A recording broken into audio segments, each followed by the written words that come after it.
Hi, I'm here to help you seek a protective order from domestic violence.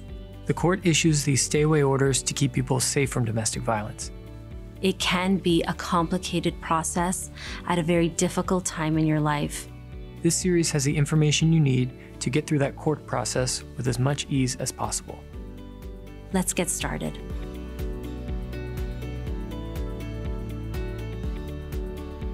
In this video, we'll begin by reviewing the types of relationships that qualify for protective orders. We'll discuss peace orders, or what to do if your relationship with the other person doesn't qualify for a protective order. And finally, we'll define what constitutes abuse in protective order cases. The protective order process can be a dangerous time for a victim of domestic violence. Stay alert and find help at mdcourts.gov/DV. Typically, protective order cases apply to people in domestic or family-like relationships, though there are exceptions. Let's look at those qualifying relationships now.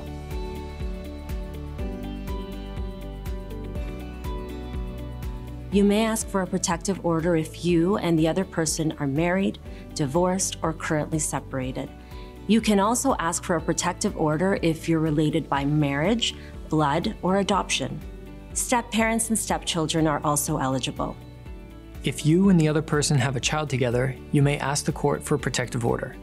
You may also ask for protection from a person with whom you currently have a sexual relationship or from someone you have had sex with within the last year. There is also a qualifying non-family relationship. You may file for a protective order if your alleged abuser raped or attempted to rape you in the past 6 months. Other certain sexual offenses also qualify. One final word about children and vulnerable adults who can't make their own decisions. Courts may grant protective orders to them or to individuals filing on behalf of them. We don't cover those case types in this series. If you want more information on that, talk to a lawyer at the Maryland Court Help Center. The number to call is 410-260-1392. Remember, just because your relationship with the other person doesn't qualify for protective order, it doesn't mean you can't ask for protection. A peace order is another way the court can protect you if your relationship doesn't qualify for a protective order. You may file for one if you are having problems with another person, such as a neighbor or a stranger. Maybe you're having problems with someone with whom you have a non-sexual dating relationship. A peace order is similar to a protective order. In both, the court directs someone to stay away from you. If your relationship doesn't qualify for protective order, find information on peace orders online at the People's Law Library. Visit peoples-law.org/peace-orders. Or talk to a lawyer. That number again is 410-260-1392. Now, let's talk about the types of abusive behaviors that may convince the court to grant a protective order. Before the court can grant a protective order, you must prove that the other person committed an act of abuse. Legally speaking, abuse is anything that causes serious bodily harm. That may be kicking, punching, choking, or shoving. Abuse can also be threats that make you afraid of being harmed. The legal phrase is fear of imminent, serious bodily harm. Let's break that down. Did somebody make you afraid that immediate and serious harm will happen to you? If yes, then you are eligible to ask the court for a protective order. Abuse can also be an assault or unwanted offensive physical contact.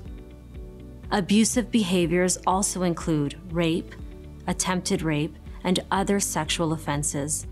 If someone traps you in a place from which you cannot escape, it's called false imprisonment. If someone persistently pursues you, knowing that it makes you fear for your safety, that's stalking. Both of those are abusive acts that may result in the court granting a protective order.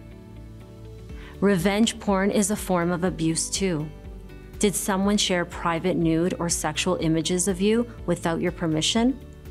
Did they do it to harm, harass, intimidate, coerce, or threaten you? If so, you may ask the court for a protective order. It's easy to get lost in legal terms and definitions. The most important thing is to remember that the court needs to hear details about the abuse. What specifically makes you want to get a protective order? Be precise about the acts committed against you. What part of the other person's body touched what part of your body? Where exactly did an object strike you? Know dates, times, and places. And consider writing down the details before you file court papers or go to court.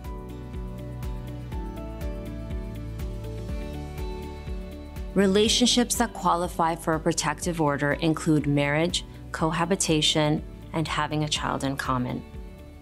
If you and the other person don't have a qualifying relationship, ask the court for a peace order instead of a protective order.